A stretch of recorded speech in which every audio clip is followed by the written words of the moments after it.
Hello, and welcome to the Data Engineering Podcast, the show about modern data management. When you're ready to build your next pipeline or want to test out the projects you hear about on the show, you'll need somewhere to deploy them.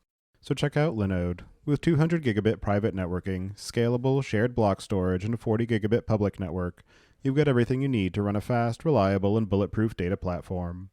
If you need global distribution, they've got that covered too, with worldwide data centers, including new ones in Toronto and Mumbai. Go to dataengineeringpodcast.com/Linode today to get a $20 credit and launch a new server in under a minute. And go to dataengineeringpodcast.com to subscribe to the show, sign up for the mailing list, read the show notes, and get in touch. And don't forget to go to dataengineeringpodcast.com/chat to join the community and keep the conversation going. Your host is Tobias Macey, and today I'm interviewing Eric Kansa about Open Context, a platform for publishing, managing, and sharing research data. So, Eric, could you start by introducing yourself?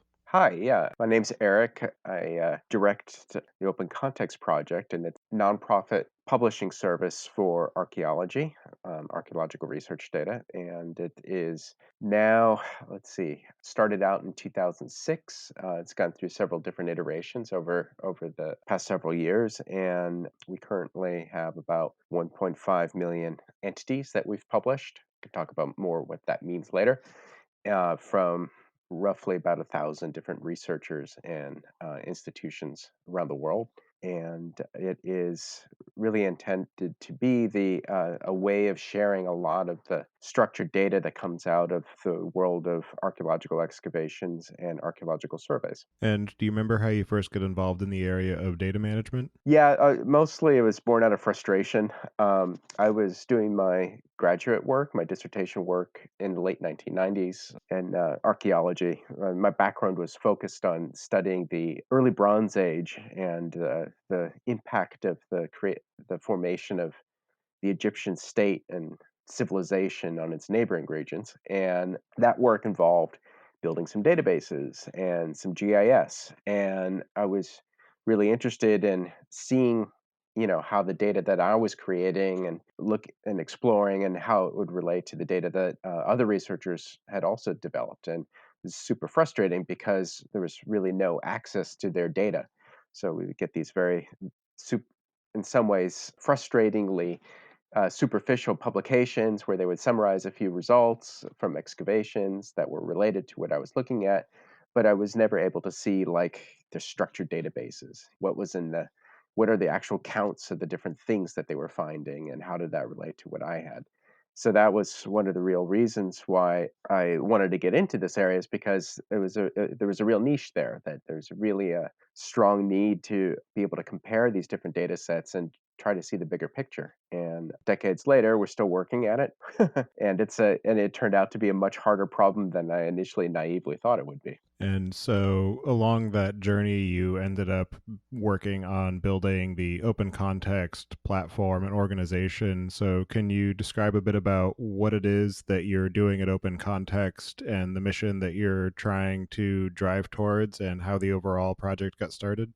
Yeah, so we recognized early on that there are conventional modes of publishing in the research world and academia were just not sufficient for managing structured data. So conventional articles, books, and reports, those are the sort of bread and butter of scholarly communication between researchers. And that's that world of publish or perish, right? So people are publishing at a feverish pace, but those publications are very difficult to use in any sort of for any sort of quantified analysis, or difficult to aggregate all sorts of different difficult issues with them in actually reusing the information that they're presenting in these conventional publications. And the other issue is that there's a big issue with archaeology in that it is often relying on destructive methodologies. So when you dig a site, you're actually destroying that site. And in the process of excavation, you have a really strong professional and ethical imperative to do very detailed recording of what it is that you're encountering when you do that excavation. You have to note where you're finding everything. You have to note stratigraphic relationships between different deposits. You have to know where different architectural features are.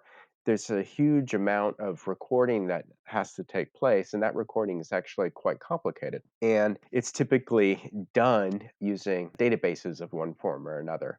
to actually record this excavation process.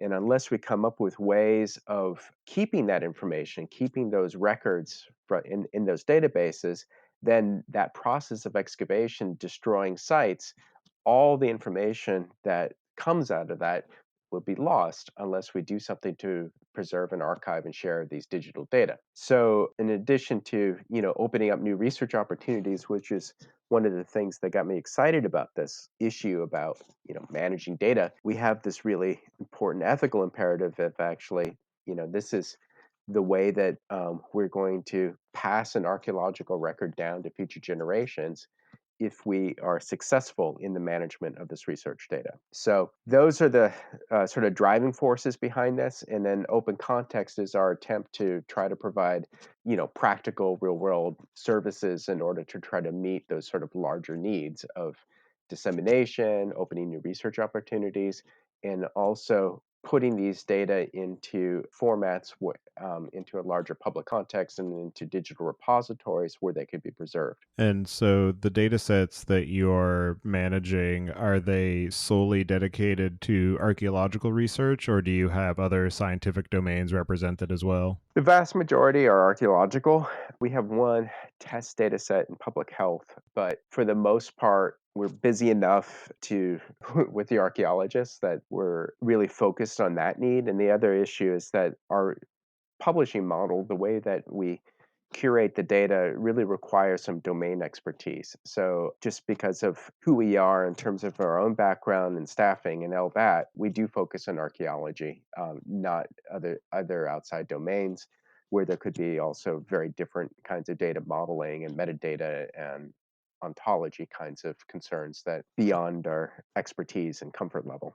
And in terms of determining which data sets you are willing and able to work with, do you have a particular set of guidelines or protocols for when you're first interacting with somebody who comes to you with a particular set of records that they want to publish on your platform? Yeah, absolutely. It's important for us that the research that we publish is coming from projects that are meeting the normal standards of professional conduct that are in the discipline of archaeology. And these are professional societies in the field ethic codes, professional norms, and there's also laws that govern how archaeology is conducted in different jurisdictions around the world. And so all of those different kinds of standards and norms have to be met for us to engage with the researcher to publish a data set. So this is an important thing because with those sorts of professional conduct frameworks help establish, that we are working for the archaeological research community, and so we don't want to provide a platform for basically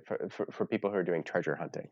So there's a world out there of people who are doing things like illicit metal detecting and whatnot, and treasure hunting that would actually, if we were to publish that kind of information, may endanger sites. Or they might get vandalized, they might get looted, and we want to make sure that we're not facilitating the destruction of cultural heritage. So this is so working with the professional community of people who agree to a common set of ethics. That's something that is an important aspect of who we work with. And in terms of the actual data that you receive from these different research projects and archaeological excavations, what sorts of data formats are you dealing with, and some of the unique challenges that come along with the nature of the data that you're dealing with in terms of how it's obtained, how it's recorded, and how it's structured? So most archaeologists are not necessarily experts in databases, and the domain typically involves a lot of use of pretty normal sort of office suite kind of products. So the more sophisticated archaeologists are using relational databases, databases like FileMaker or Access, especially. A lot of people use Excel for recording structured data, and there's a lot of variability in the kinds of consistency that of the data that people record. So some people do have different kinds of protocols in place for data validation so that the data sets are more consistent, and a lot of people don't. And so there's this kind of an issue that some data need a lot of work and after the fact cleanup. and that can be pretty labor intensive.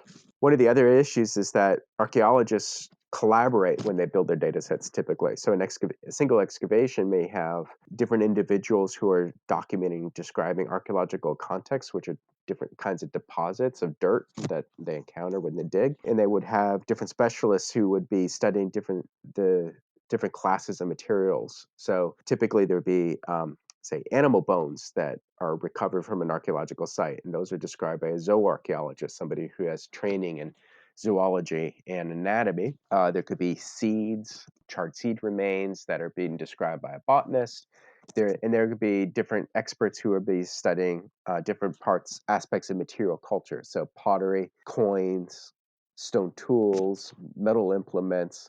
Some other people might be studying different kinds of artwork or sculptures or all sorts of different kinds of materials, sometimes even textiles. So there's a huge number of people with very different kinds of expertise, and they typically create their own data sets. And the main way that these different data sets can be related to one another is through a shared context of where is it that an object or a bone or a seed was found, which archaeological context was the source of that material. And one of the interesting and challenging bits is that because different researchers are basically managing their own data sets individually, bringing them all together can actually be a lot harder than you think it should be, because somebody writes in their Excel spreadsheet that a certain bone comes from locus, which is a common term for an archaeological deposit, locus 10, and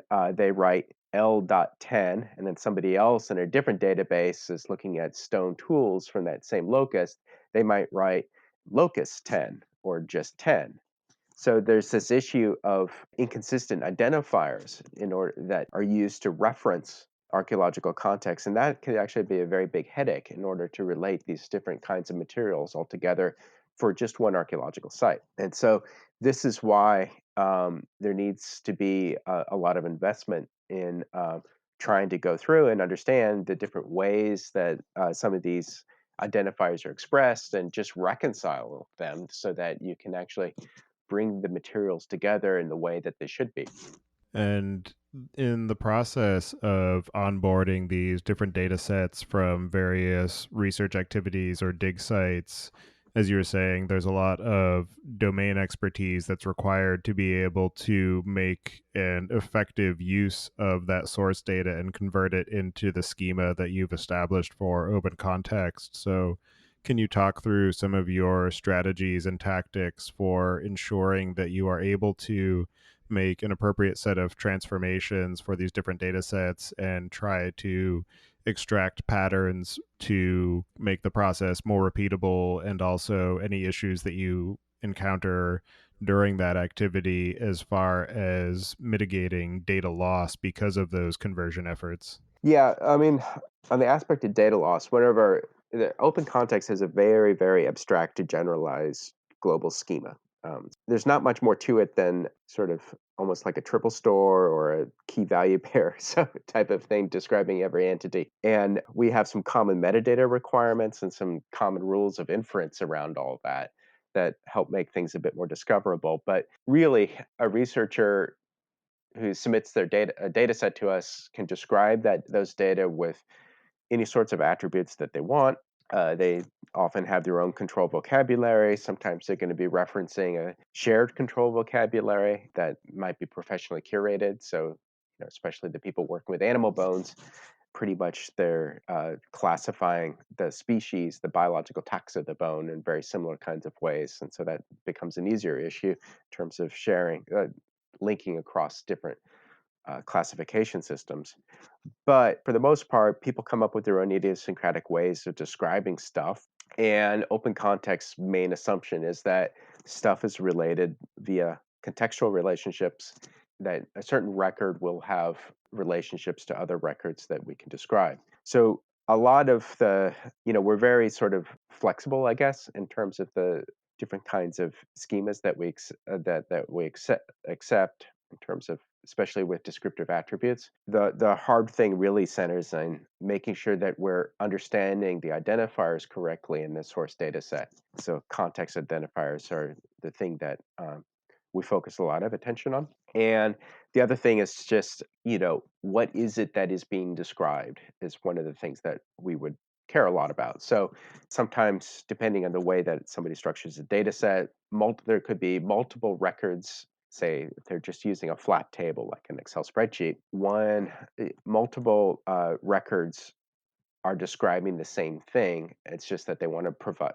add multiple attributes to that one thing. So like a coin might have multiple motifs that are on it, and they would have multiple rows in a spreadsheet to add that there's multiple motifs on a certain coin or a certain potsherd or whatever. And we need to understand that, okay, this is the same coin, it just has multiple attributes. It's not that a mistake that this thing is repeated over and over again. So that's so there are those are the sorts of questions that we have to look at when we look at mapping the schemas from a source data set and going through our extract, transform, load process and moving things into open context. Yeah, essentially it's just that, we have to understand what is being described, and, are they being described by attributes that could take on multiple values or not? And then what are the relationships between the things that are being described? And for the data that ends up in the open context system, you encourage the use of Creative Commons licensing. So I'm wondering if you've had any issues in terms of needing to educate researchers as far as the implications of that licensing, or if you've had any pushback from people who initially approach you once you mention those licensing requirements, and just your overall considerations of using Creative Commons as the license category for the data that you are hosting on your platform. Yeah, I mean, the whole issue of intellectual property in this space is a huge area of research, and it touches on a bunch of different considerations. So there's a sort of practical interoperability consideration that, if we all use common standard licenses, then the content that we have would be legally interoperable, and which is nice, and that's one of the sort of wonderful things about Creative Commons. It's standard licenses, you can have interoperability, and it's all expressed with standard metadata too, so that, in a machine readable way, you can know what the copyright status is of some content. So that's great. But one of the big complications is that, it's not just interoperability that we need to optimize, especially in a field like archaeology. But in archaeology, we're dealing with lots of different communities around the world with different sets of values and different assumptions about what the archaeological past means to them and who owns that archaeological past, who can speak for it. And those kinds of concerns mean that the ethical landscape around using Creative Commons licenses is a lot more complicated. And so we actually say in open context, open access, open licensing, these are wonderful and powerful tools, but they're not universally appropriate. And so there are definitely going to be circumstances where open context is not a good platform for sharing data. And so if the data have specific kinds of sensitivities, especially say if there's indigenous people who regard this information as important for their own heritage, especially in situations where there's maybe a history of colonialism, then you have to be very careful about license choices and whether or not a platform like Open Context is an appropriate way of disseminating the data. You might have to find some more restrictive mechanisms in order to take a sort of more judicious and sort of situationally aware approach about all that. So it's an interesting kind of an issue. One of the other issues about copyright licenses, like with Creative Commons, is that they're copyright licenses, and in the United States, there's this distinction between facts and expressions. So factual data, kinds of things like measurements of, the height of Mount Everest or something like that. Factual data is typically not seen as something that copyright actually covers. So there's a sort of an ambiguity also about what aspects of a data set are expressive and that are sort of the domain of copyright, and what aspects of an archaeological data set are more factual, where copyright probably doesn't apply anyway. And so no matter what license you apply to it, the copyright is probably not legally applicable anyway. So those are the kinds of issues that we have to sort of walk through with the researcher community, and also essentially the professional community, to try to deal with some of these questions, because we want to make sure that we're trying to use these tools like interoperability, license interoperability, open data. We want to have that to lead to good outcomes and not harmful outcomes. And so that's why we want people to be thoughtful about how they're applying these kinds of tools. And further along the topic of expressiveness versus just factual information is any research articles that might either accompany or reference the data that is stored in open context or that's being submitted to open context. So I'm wondering, in terms of the metadata that you track for a given data set, if there is any either reference or content of any research articles that might be associated with those data sets, and how any sort of industry journals or publications for archaeology, any relationship that you might have with them, whether it's positive or ambivalence. Yeah, actually, it's mostly been very positive in terms of the conventional publishers that we work with. And there's a couple different issues. One is that citation is the main kind of currency in academic research and promotion, tenure, that type of thing. So that we definitely want people to cite data sets, because people put a lot of work in creating those data sets, and then they put a lot of work in annotating, describing, and we put a lot of work working with researchers and cleaning them up and making them hopefully more usable by publishing them with open context. So that effort, we want to recognize and reward, because it helps motivate people to do the right thing in sharing data. And if people get citations and people cite published data sets, then that should start nice positive feedback loop of people getting that kind of recognition. And then, and the ideal scenario is that researchers will do well by doing right. That by sharing data, then they will advance their own careers. So in that sense, we participate in a variety of mechanisms in order to try to make citation easier and more meaningful. We Open Context uses a service called EasyID, which is hosted by the California Digital Library. Which in the California Digital Library is the main sort of institutional digital service, institutional repository for the University of California system. So all the different campuses of the UC system are involved with it. And EasyID is a service to mint persistent identifiers. And in our case, the persistent identifiers that we mint with EasyID are, we use DOIs for large aggregations of data. In open context, those are called projects. We also use DOIs to identify tables, so another large aggregation of data, which would, like a table that would be a CSV dump of maybe thousands of records that we would express. And then we also use something called ARCs, which are called archival resource keys. And that's another persistent identifier.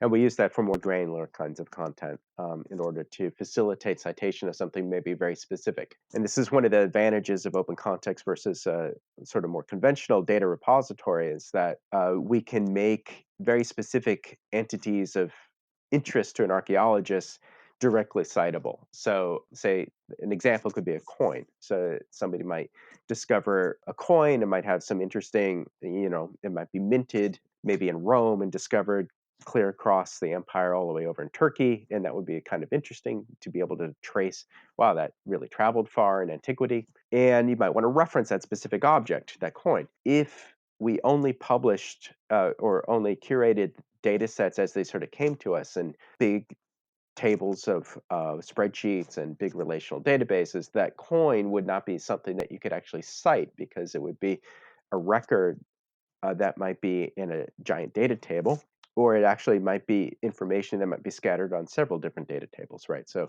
one Excel spreadsheet might describe the coin as described by the numismatist. Another relational database might describe a coin that was just that as it was recovered by somebody creating an object inventory. And another relational database might describe the contextual relationship, the context where that coin was actually discovered. And when we publish things with open context, we're bringing all of that information from all those different source data files together to create a more cohesive picture of what the excavation results are. And that means that that information about that one entity, that one coin, pulling that information out from several different sources and actually making it very convenient to be able to cite and discuss in publications. And that's one of the sort of reasons why a lot of researchers find our approach actually kind of interesting, and is that, yeah, they want to be able to talk about a coin. They don't necessarily only want to cite a spreadsheet, right? That could have thousands of other things in it too.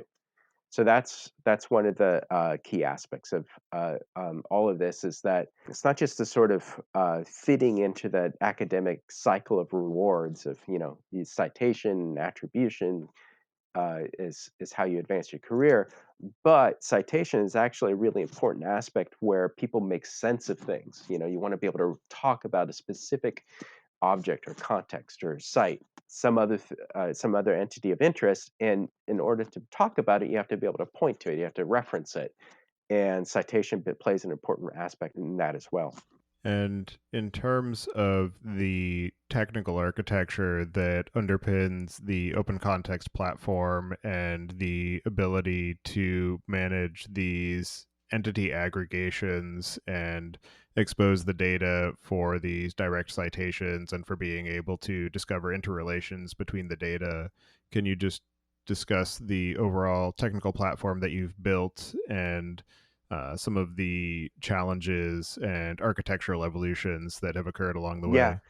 Well, currently, well, first of all, the entire stack, everything that we use is fully open source. And currently, the current iteration of Open Context is it's a Python 3 application using the Django framework.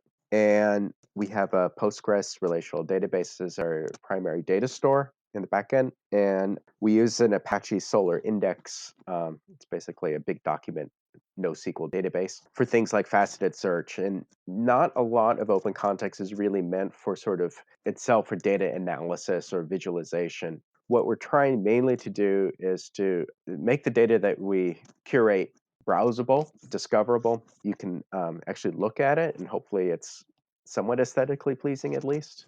What that also matters because it's publishing, and there's the aesthetic element is an issue. And then once it's browsable and discoverable and all that, we want to try to make it relatively easy to be able to grab the data that you want, and then you can use your own tools that you're comfortable with to actually do your own analyses and visualization. So mostly for the community of people that we serve, that would be like browsing around, seeing, here's a set of pottery from this one archaeological site, and then you narrow it down. Okay, so I'm just selecting the certain time period of my interest, and then you can just export a CSV table of that and then walk away and play with it in Excel, something like that. More sophisticated users can use our API to do more sophisticated kinds of things with it. The API that we provide provides most all of the data in GeoJSON, which is a very popular geospatial data format. And you could also usually interpret the data that we have as JSON LD and then have that converted into a graph of RDF triples. So there's different options for using it, but basically we're mainly aiming to try to make the data easier to discover so that you can grab and use in the tools that you're interested in. When we initially started, we were working at PHP and had a MySQL background, backend, and I guess I started working in Python probably 2013. It's when we made the switch, 2013, 2014. And in the process of that switch going from MySQL to Postgres and PHP to Django, was there a high level of difficulty in terms of being able to translate the data that you had present on the platform at the time to the new system? Or was it a fairly clean mapping where, because it was simply just different relational databases, you were able to largely do an export and restore just as a set of SQL statements? Yeah, actually, weirdly, we went through XML as an intermediary. So the PHP MySQL version of Open Context, instead of having mainly a sort of GeoJSON structured data format that you could use as a view for all the different items, it was a XML structured data format. And this goes back to some of the sort of intellectual pedigree of Open Context. There's a system at the University of Chicago called OCHR, Online Cultural Heritage Research Environment. And the initial incarnation of OCHR was, I mean, it still is an XML database, a native XML database. And they had a schema that they did, publicized called ArchaeoML, the archaeological markup language. Essentially using ArchaeoML as our main kind of schema in our own backend, a simplified set of the ArchaeoML schema, actually. And so when we did the export from the migration from the PHP MySQL system into our current iteration, it was using those XML documents as the source data. And as far as the ontology that you maintain and the taxonomical details of the data sets, is there a lot of difficulty as far as being able to map the different entities to those sets of attributes in order to make them more easily linkable so that you can traverse any relations between them? And then in terms of the metadata, I'm curious if you track the dig or the specific research project that the different entities are derived from so that you can have sort of a meta level of linkage, so where you track the different digs in relation to each other and then from there dig into the separate entities that are discovered. Yeah. So every single project, as I mentioned, has even within a project, there'd be a lot of diversity. Different researchers who are working on different kinds of classes of materials. So, like the pottery specialist, the bone specialist, the stone tool specialist, would come up with their own set of descriptive attributes to describe the materials that they're looking at, and they could have their own control vocabularies. And in archaeology, those are called typologies, usually sets of measurements that they're interested in, et cetera, et cetera, et cetera. And that is, unfortunately, the sort of state of discipline is that there's not a huge amount of consensus between researchers describing similar kinds of stuff. So that diversity is one of the reasons why we have the architecture that we have, and then in that we have to publish the ways in which archaeologists are describing their materials. We have to publish all of these different kinds of attributes as data also. And that's part of the sort of intellectual contribution that these researchers are creating, because they're usually encountering stuff that very few other people have encountered, and they are making it up as they go along. This is an active area of research where people are trying to find new and better ways of describing archaeological deposits or archaeological material culture, that sort of thing. So this is like, they have a lot of intellectual investment basically in creating and defining their own descriptive attributes. So when we publish data sets, we're also publishing a custom set of attributes associated with those data sets. And in order to achieve some interoperability, where we can, we use the SKOS, a simple knowledge organization system, to say that, this one term in this one researcher's data set, let's say control vocabulary term, might be a close match to this concept in the Getty Art and Architecture thesaurus.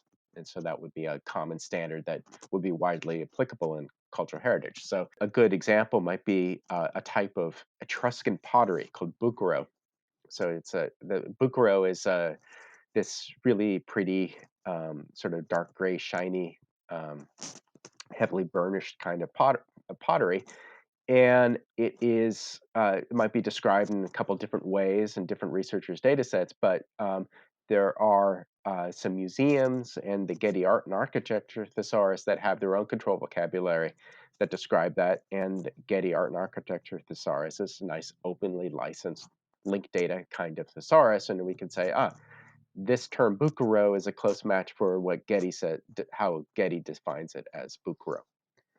And then we could essentially make those common linkages across these idiosyncratic kinds of descriptions to point to some common standards. And so that is more or less the sort of level of semantic interoperability, I guess, that you would get in open context, where we basically start drawing relationships between different vocabulary terms.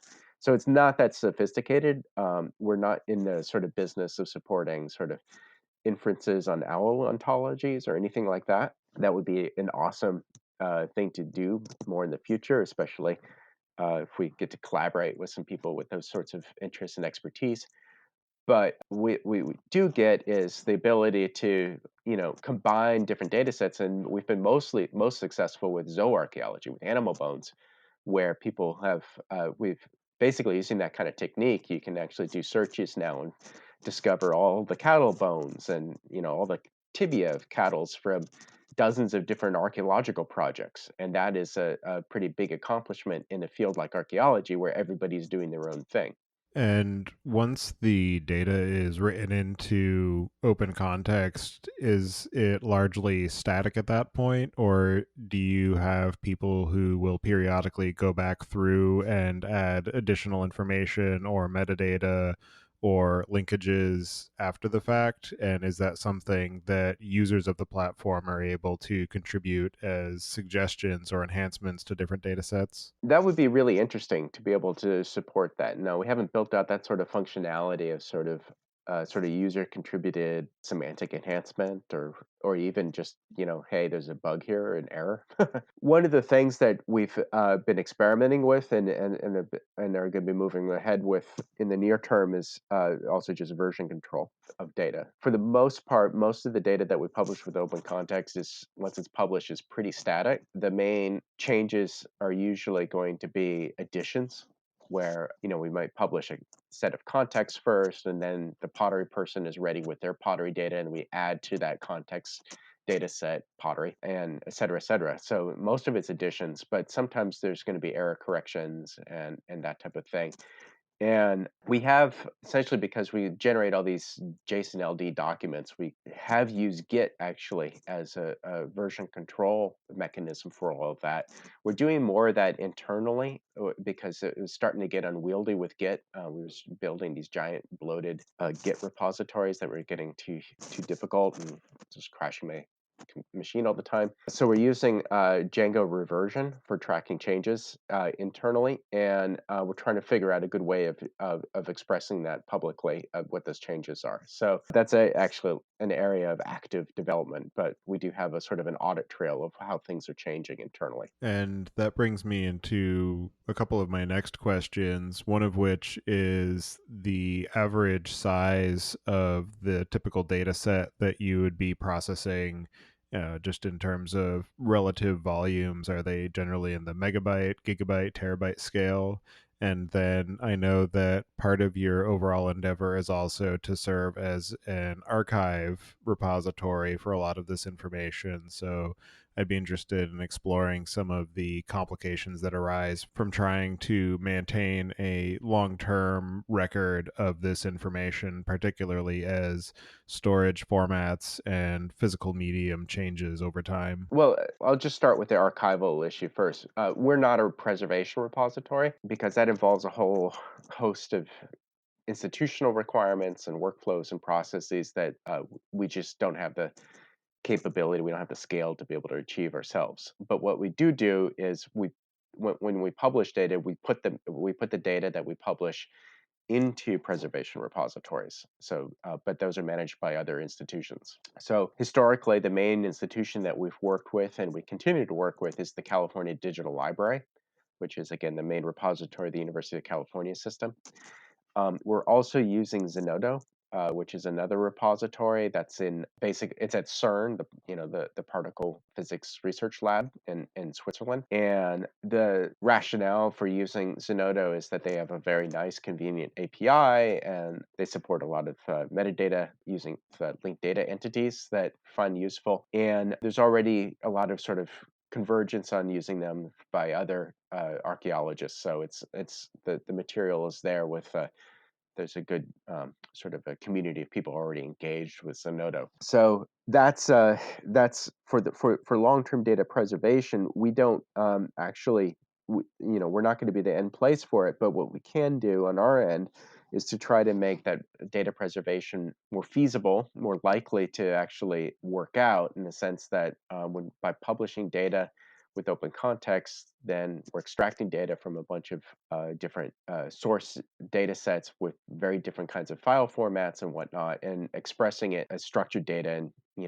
JSON LD for the most part, CSV. So these nice simple text formats that lend themselves to preservation. And then the other thing is that oftentimes we often get a lot of media associated with the structured data that we publish. So, talking about coins or pots or whatever, one of the nice things is about having that sort of level of granularity and citation that we have is that we could also do things like relate specific pictures to specific objects, or specific pictures or even 3D models to objects or in context. And we do that also. And when we publish the material in open context, we're also depositing a lot of media files, binary media files of one form or another, into digital repositories also. So those are the ways in which we work for archival, in the archival sense, and providing standard metadata and everything that hopefully makes the job of the digital archives easier in order to maintain the data. Right. So, I mean, it varies all over the place. So some data sets are quite small, say a megabyte spreadsheet or something like that, and then they go up from there. What really bloats size or expands size greatly is if somebody has a lot of images or the digital media.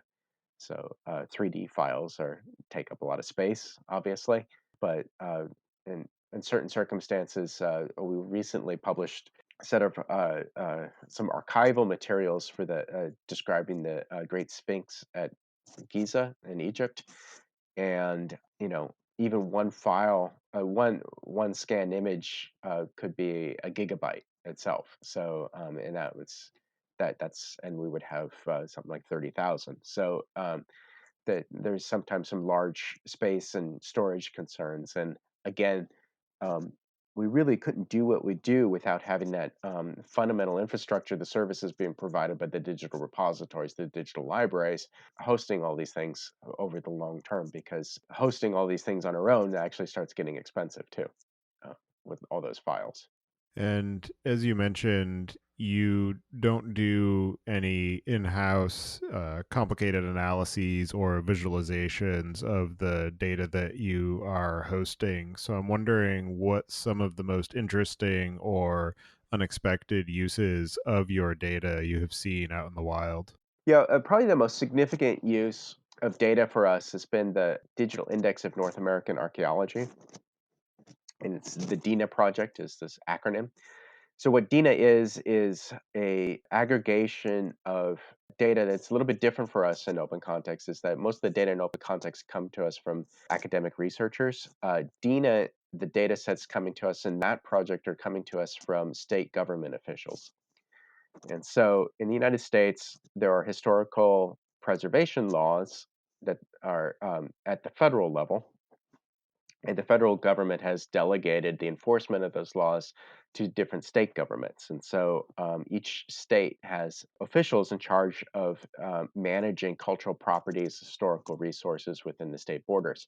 And each state develops information systems, so databases basically, to help in that administration. And you can imagine there are about 50 different schemas, data sets, yeah, 50 different ways that states have sort of tried to figure out how to manage historical and archaeological sites. And what's interesting about that is that the state governments have the best window onto the sort of what is known about the past in terms of what is known about the settlement history of the North American continent since the Pleistocene, because the states have aggregate all of this data that is being required by law to be able to create. And what's the neat thing about DINA is that we're gathering by bringing these data sets together from several different states. For the first time, researchers are able to see a much bigger picture about what human settlement is like across the North American context over very deep, long periods of time. So you can see what things looked like 10,000 years ago in terms of what's known about where there are archaeological sites, and compare that to what the situation was like 500 years ago, with the beginning of European colonization. So that is a really powerful kind of a resource. There's all sorts of different kinds of really interesting issues in terms of like these data sets are also not created with any sort of systematic sampling at all. There's all sorts of biases in them, and that's something that I think is a really fascinating area to explore, and it's going to be a huge challenge for interpretation. But nevertheless, this data set is sort of as big as it gets in archaeology for looking at big picture kinds of questions. And the big research outcome actually hasn't focused on so much of like where people are living in the past, but the big research outcome we've had with the DINA data set has been modeling what's going to happen to these sites in the future. And we have most of the coverage of DINA focuses on the American Midwest and the Southeast, but we have a lot of the Gulf Coast and the Atlantic seaboard in the DINA data set. And this paper that was published in PLOS One described what the impact would be with, say, a 1 meter, 2 meter, 3 meter rise in sea level driven by climate change. And just with a very modest 1 meter rise in sea level, which a lot of projections are saying is going to be happening within next few decades, where you're going to lose 13,000 known archaeological sites. And that had a huge amount of press coverage and media impact because a lot of people didn't even know that there were 13,000 archaeological sites in North America, let alone just along the coast that we'd be losing to sea level rise. So that one was that made a big impact, pardon the pun, it made a big splash. And it was recently cited in the 2018 National Climate Assessment, which was a major U.S. government report about the challenges of climate change. So that's probably one of the key research outcomes that we've had with open context. And then there have been several smaller but still interesting and significant ones. Again, with the zooarchaeological data, people be able to see patterns in the way that animal domestication, which happened first in the Near East and places like Iraq and Syria and Southeast Turkey, and how those domestic animals and the economies around animal husbandry spread towards Europe. That's something that was facilitated with open context, and there've been publication with that, and then the data that we published originally with that has been reused in other publications, which is also interesting. So there's actually reuse of these published data for more than one research purpose. And then there's other applications which are kind of more fun. People using the API to do things like pull in the data for virtual reality or for augmented reality kinds of applications. Those are smaller scale, but what's fun about that and what's also useful about that is that we really need to build up the technical skills in archaeology, people who have the data skills to be able to engage with a system like open context and develop the sort of understanding about how to use a web API and what can you do with it. And so those are the types of things that are maybe in the longer term really important, because that starts getting people more engaged with this whole idea of why shared data is important, and what can you do with APIs. Oh, whether it's an open context API, oh look, there's data from a completely different source. Maybe you combine it with geonames or combine it with some other wiki data or something else, and then that starts to maybe enable some really interesting kinds of applications. And in the process of building and maintaining the open context platform and working with researchers and archaeologists, what have been some of the most interesting or useful or challenging lessons that you've learned? One of the biggest things is that it is incredibly slow to change a disciplinary culture. And that is that, most academic researchers are in the world of publish or perish. And so they have a lot of professional pressures to make publications that they're sure that their peers will recognize as something as valuable. And so that sometimes leads to some risk aversion. Like publishing data is something that's relatively new and it's not a sort of tried and true path to tenure. And so that's one of the reasons why its adoption has not been as fast as we would want. Fortunately, that situation is changing now that we're starting to see some interesting reuses of data and people are starting to cite it and it's appearing in bibliographies of research papers and whatnot. So things are definitely getting better, but it has taken more than 10 years to get to this point, and you would think that that would be something that would have been more of a no brainer. Other issues that are also really fascinating is just that again that what gets people excited is there are a bunch of things that get people excited. So some research really like seeing their data online.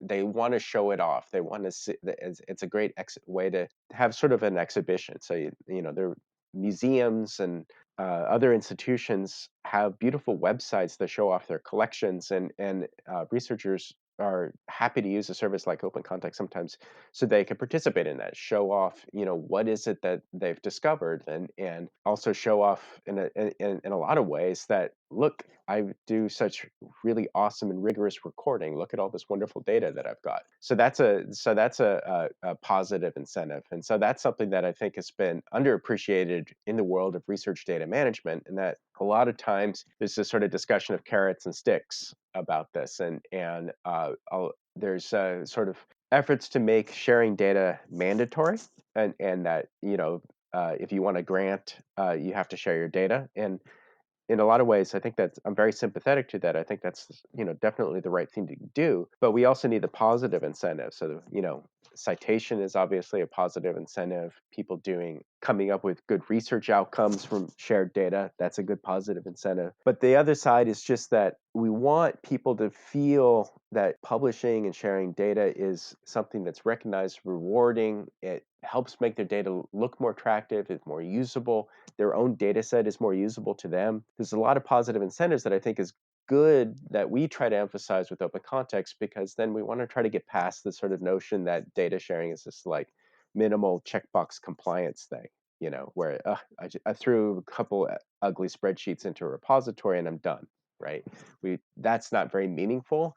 The data are probably not that useful if they're just left as is in Excel with different kinds of color codes and random typos and all sorts of problems in them. It's a lot better if people put in that sort of investment and that intellectual investment in actually trying to understand how to make their data usable and intelligible by a wider community. And that's where I think the things needs to be much more emphasis on that. And that's where I think it's why this field is actually really interesting, is that it's hard to communicate meaning with structured data, and especially in a field like this where we have practitioners who are working on very particular kinds of things. There's not a tradition of this already established, and we're trying to build that tradition kind of from scratch. And what do you have in mind as far as future improvements or feature additions or overall goals for the future of open context? Well, I mean, one of the big things right now is that we're really excited because we're working with another developer who's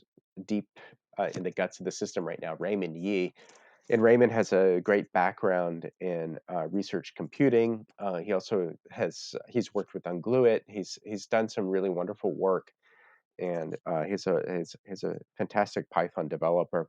And so one of the first things that we're working on is making it easier to deploy open context, actually, so that sort of much more of a sort of a one-line command line argument type of a thing where you just can set the whole thing up. So using technologies like Ansible and Docker to be able to do that, where you can get an instance going, maybe with some data, and work with it on your own, play with it, and hopefully that'll encourage maybe more experimentation and maybe even more people contributing to this to the open source project, which would be cool.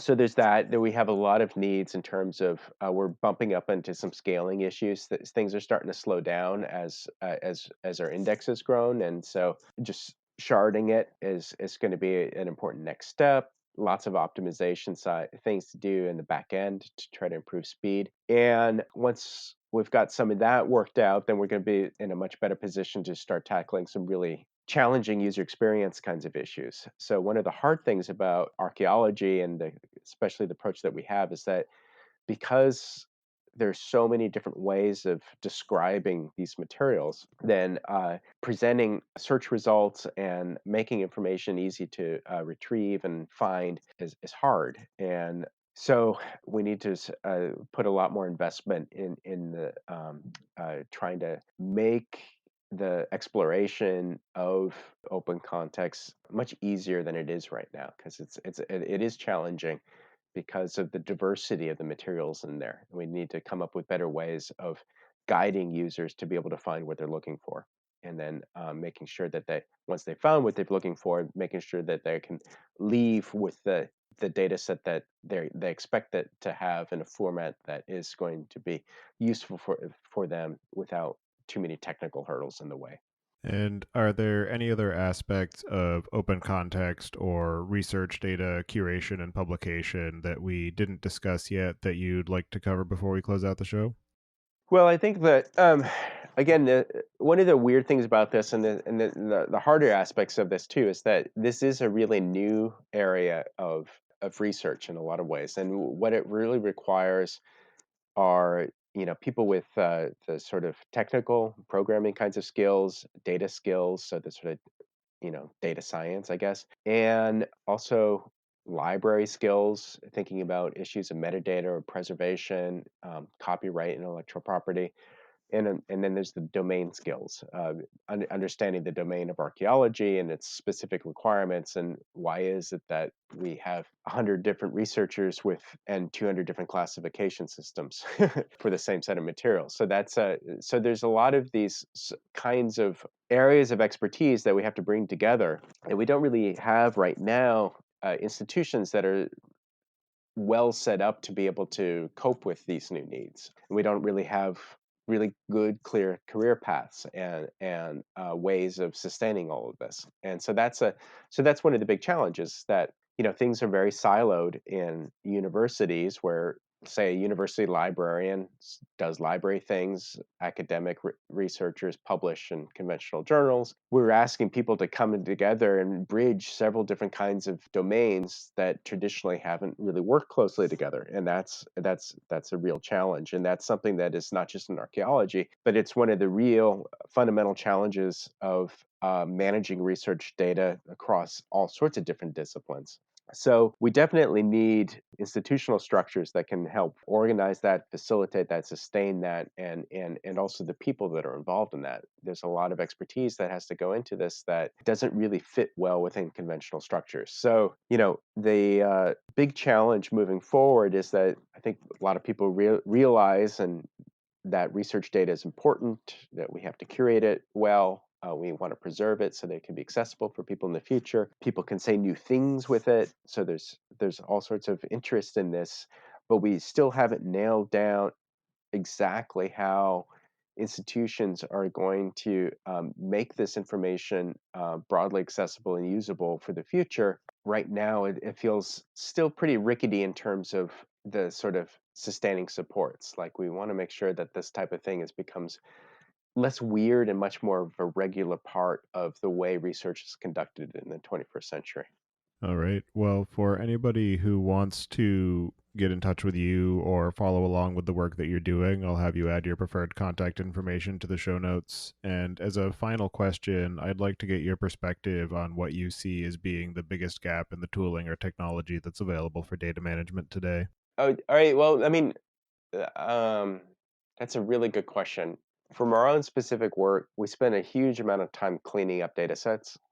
We use Open Refine um, a lot, and we spend more time with using Open Refine than actually munging data within Open Context itself. I think so much of it is that so many of the problems that we encounter work well with Open Refine, but there's still that 20% where essentially you have to write custom scripts, a little Python, to be able to munge data in a certain way. And where I think that one of the challenges around all that is, those custom scripts we have checked into the source control and everything, but I want to have that as something that it's a lot more reproducible, and something that and people have been working on this with the whole area of reproducible research.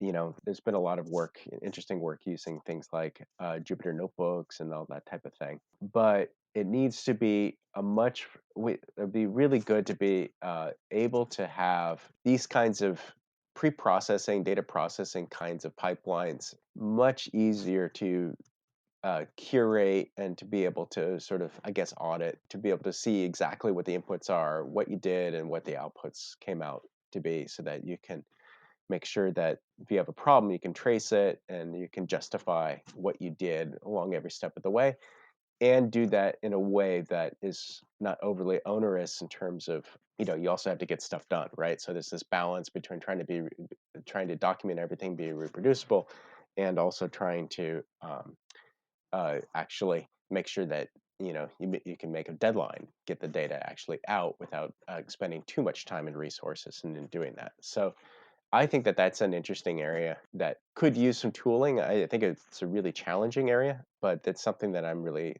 interested in. If anybody has any suggestions too. Well, I want to thank you very much for taking the time today to join me and discuss the work that you're doing at Open Context. It's definitely a very interesting project, and it's filling a very useful and necessary need. So, thank you for all of your work on that and for taking the time tonight. And I hope you enjoy the rest of your evening. All right, thanks, Tobias.